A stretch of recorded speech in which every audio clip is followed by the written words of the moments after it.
Tema de hoje: o que eu aprendi com o Espiritismo, episódio 3.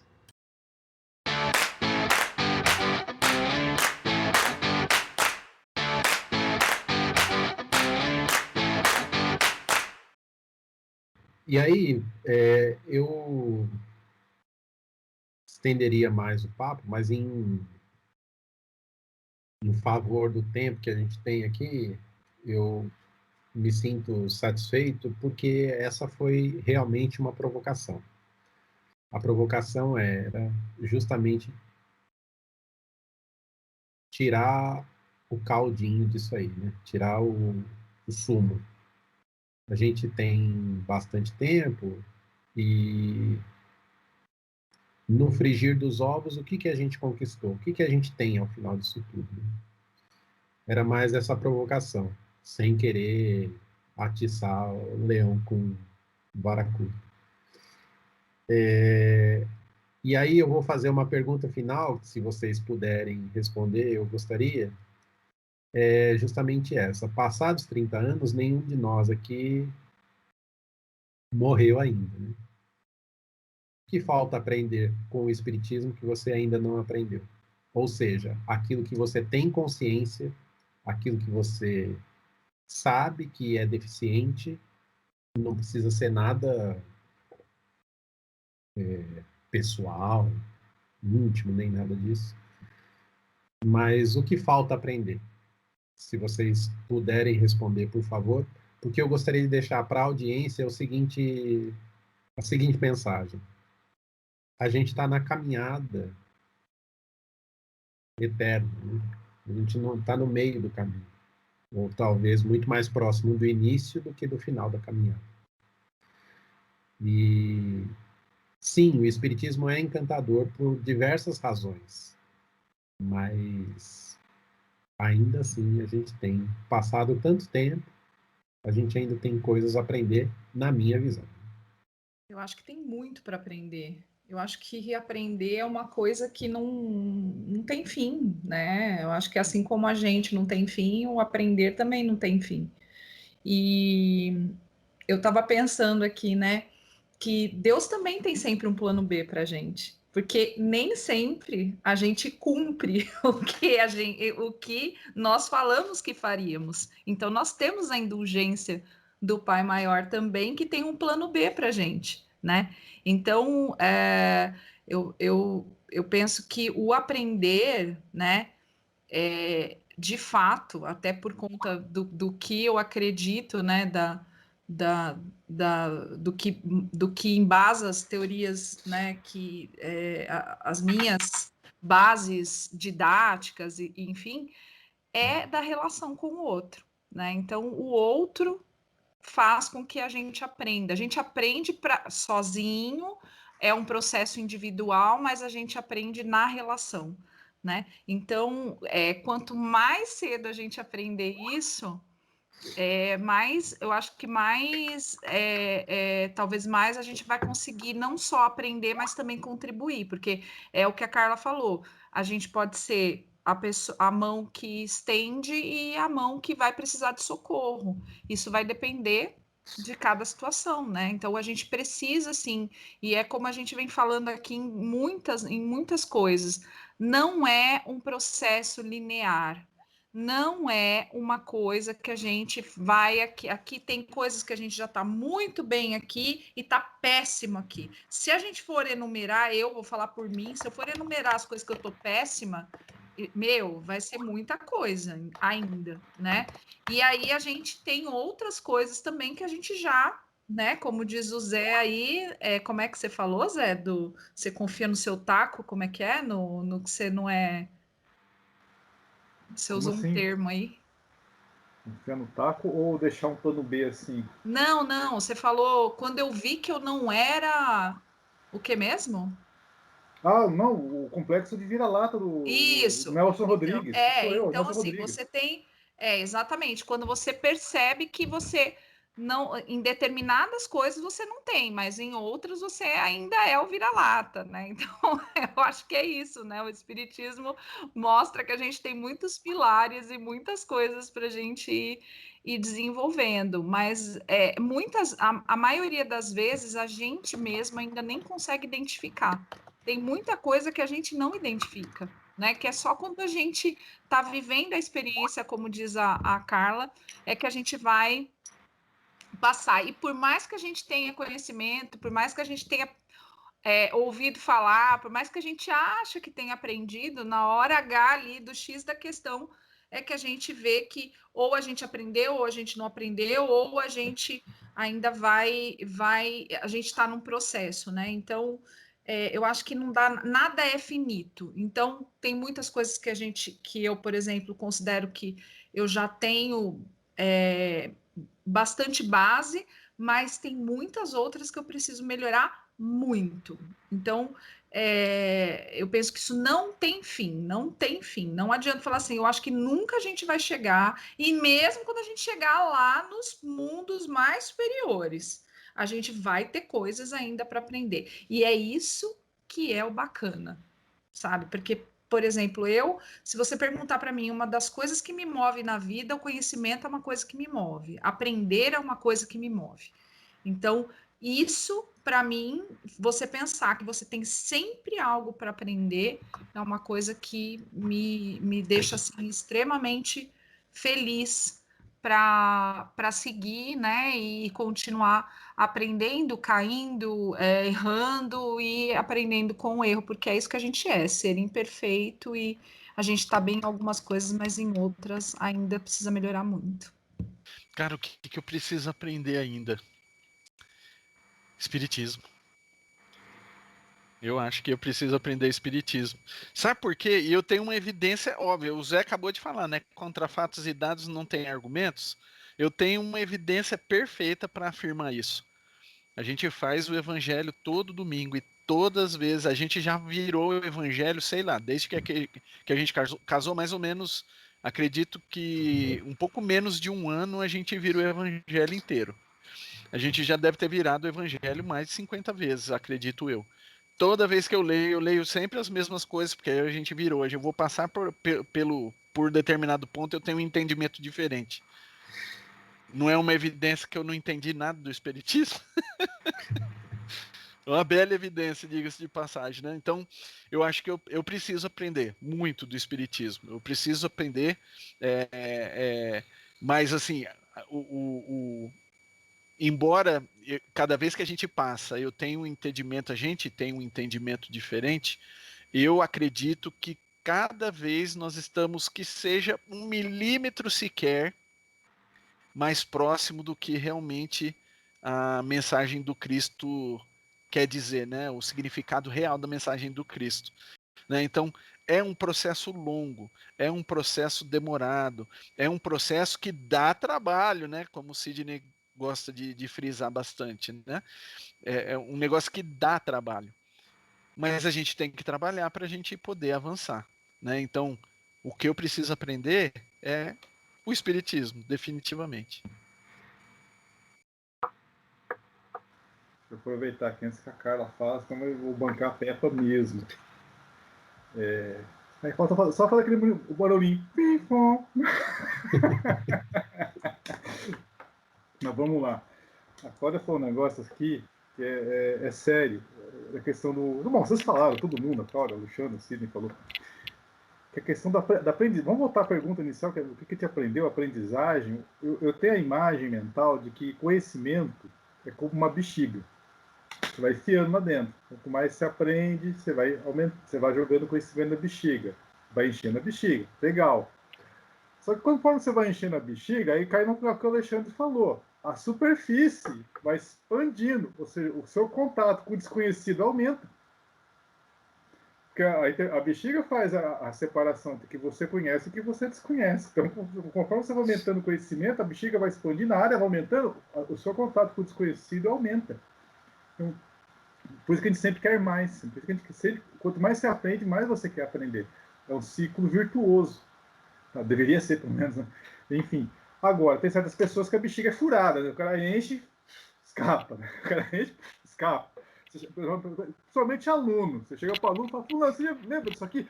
Lembro, professor. Aí você passa a aluno, professor, Cara, você aprendeu esse negócio, você não aprendeu, acabou? É a famosa bexiga furada, né? Memória volátil, conhecimento, cara, o cara só vale para prova, depois o cara esquece, enfim. Mas quando é consistente, não. Quando a coisa é consistente. Então, nesse ponto, eu concordo com o Alexandre, que eu preciso aprender espiritismo, sabe? Aliás, assim, eu fico, assim, se tem uma coisa que eu fico, ultimamente, não é que gera ansiedade, mas assim, puxa, né, tem sempre um lado bom, eu fico imaginando que desencarnando, em um certo momento, nós vamos todos desencarnar, eu fico imaginando o meu. Tem certas perguntas que, assim, que eu tô louco de vontade para perguntar quando eu estiver lá de lá. Tipo, por exemplo, o que aconteceu com o corpo de Jesus? Legal, né? Você já parou para pensar o que aconteceu com o corpo de Jesus? Tem várias teorias das conspirações a respeito. Tá? Vou bancar o Eric von Däniken agora. Eram os deuses astronautas, né? Puxa, realmente, sabe que, toda coisa que a gente vê naquele Cusco, aquelas coisas que só consegue ter sentido se vista do espaço, eram realmente os deuses astronautas? E, claro, que a pergunta que não quer calar, gente, quem matou o Kennedy, né? Enfim, então, são coisas desse naipe que, quando eu desencarnar, assim, eu quero perguntar, eu quero saber. Tá? Mas falando sério agora. Para que serve o Stonehenge? Também, tudo isso aí. Você já pararam para perguntar esse tipo de coisa? Gente, quanta coisa legal que a gente tem para aprender ainda, que a gente não sabe. E que os espíritos falam, olha, até pobreza de linguagem a gente não vai falar.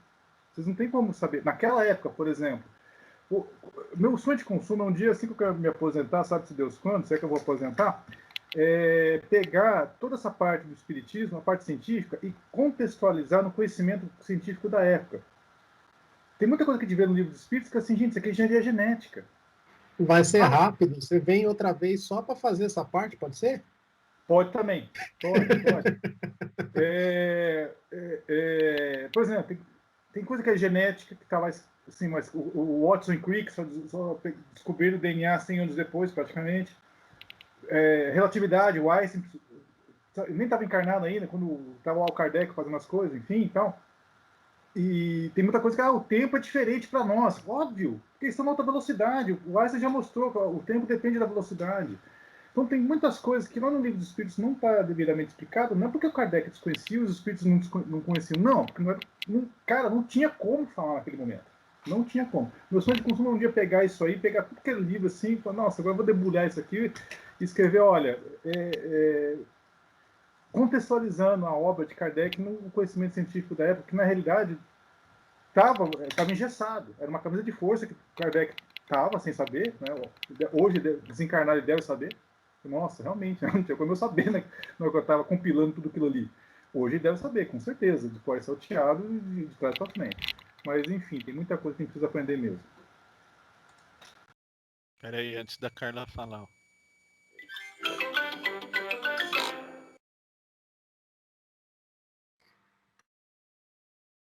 O Sidney está com a mão levantada.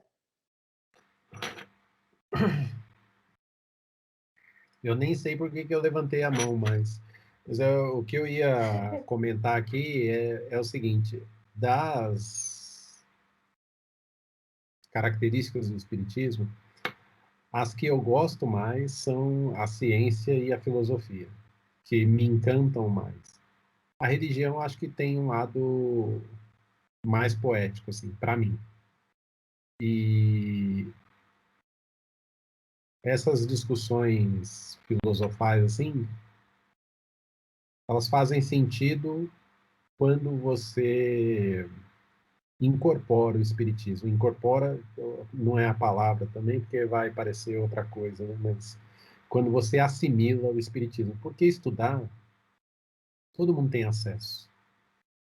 E existe um momento em que aquilo que o José citou, a Cláudia citou também, em que aquilo passa a fazer parte de você, passa a definir quem você é. Então, para quem está chegando agora, ou para quem está a vida inteira no Espiritismo, talvez essa seja a grande busca, né? De encontrar esse momento dentro de você. Era só essa a intervenção. Vai lá, Clara. Bom, o que eu preciso aprender, né? com os desafios mesmo que vão chegar. A gente não é tão velho, mas também não é tão novo. A gente vai ter netos, né? Como que a gente vai se relacionar com os que estão chegando, né? Porque a gente vai ter muitos amigos que vão se aproximar da gente, mas a gente também vai ter inimigos, né? Então, a minha preocupação com o espiritismo é saber como que eu vou acolher o contraditório, como diz o Sidney.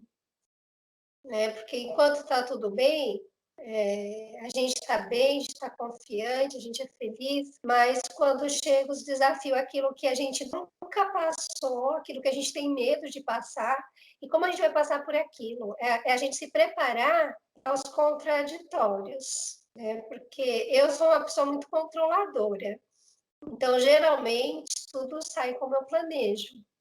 E de uns tempos para cá, eu estou aprendendo a tipo, não ter menos rédea, sabe? Menos controle. Né? Eu sei que não é legal a gente usar aquele termo deixa a vida me levar, mas eu estou tentando deixar a vida me levar um pouco. Deixar que as coisas sejam conduzidas com mais naturalidade sem eu me impor tanto. Então, acho que esse é um grande aprendizado para mim. Né? Até por conta de todo esse conhecimento que a gente tem, toda essa bagagem que a gente tem, todos esses acessos que nós temos, é muito fácil a gente manipular e controlar tudo. Então, coisas que para muitas pessoas é muito difícil, eu percebo que para mim é muito fácil. Só que eu percebo também que eu uso isso muito a meu favor. Né? Então, por isso que para mim tudo é mais tranquilo, né? Às vezes a pessoa fala, ai, você é tão calminha, é tão tranquila, na verdade não é, porque a gente sabe mais ou menos conduzir as coisas. Mas eu estou deixando, eu falo, quero ser conduzida agora. É estranho, gente, mas assim, é uma coisa que eu estou tentando fazer, ser menos controladora, observar mais as minhas tendências, né? Porque nós somos muito tendenciosos e a gente, por ser assim, a gente repete muitas coisas do passado. Então, assim, o que eu preciso aprender, né? O que para mim é difícil, o que eu preciso trilhar, né? Então, eu estou em busca também muito de desafios que eu falo, nossa, isso aí nem passou pela minha cabeça. Não, mas tem que passar. Né? Porque a reencarnação ela tem que ser produtiva. E se a gente ficar, se a gente não tomar cuidado, a gente fica muito tendencioso, né? Sempre repetindo os mesmos comportamentos, falando sempre as mesmas coisas, né? Questões de amigos, meus amigos são assim maravilhosos, aí eu estou tentando buscar outros tipos de amizade para aprender também, né, com outros tipos de pessoas, né, o que elas têm para agregar, como que elas agregam valor para minha vida, lidar com sofrimentos também das pessoas, né, e assim, senão fica tudo muito fácil, né. Eu não sei, mas assim, é aprendizado, né, gente? É aprendizado, acho que não tem fim, todo dia a gente vai aprender, né, e muitas coisas que eu achava que sabia, como eu falei para vocês, eu me estrepei. Muito bom, amigos. Eu agradeço imensamente a participação de vocês. Peço desculpa pelo pé no peito aí de todos. Mas eu ainda assim vejo graça nisso, sabe? Eu queria só fazer um comentário que é um pouco do que a Carla falou. Eu gosto muito da naturalidade das coisas, quando as coisas são naturais. Eu prefiro alguém que se aproxime de mim e fale assim, eu não gosto de você, eu não vou com a sua cara, do que alguém que chegue para mim e tente fazer gênero, que tente me contar uma história que não é a real, né? E eu lido bem com as diferenças alheias, porque entendo que eu sou muito pequeno, assim, né? As pessoas não existem para me agradar ou para serem gentis comigo, etc e tal. Esse ambiente, acho que eu mesmo devo criar. Para quem resistiu e chegou até aqui, eu agradeço muito por estar com a gente. Espero que o tema tenha ajudado alguma coisa, porque o Espiritismo é isso. É uma porta de entrada e uma janela para o próximo passo. não tem a porta de saída, não tem a parede, né? Pelo contrário, como o José falou, o ambiente vai se ampliando, né? O universo vai se ampliando. Muito obrigado, até o próximo episódio. E não esqueçam de compartilhar, curtir e dividir com os amigos o máximo possível. Obrigado a todos, boa noite.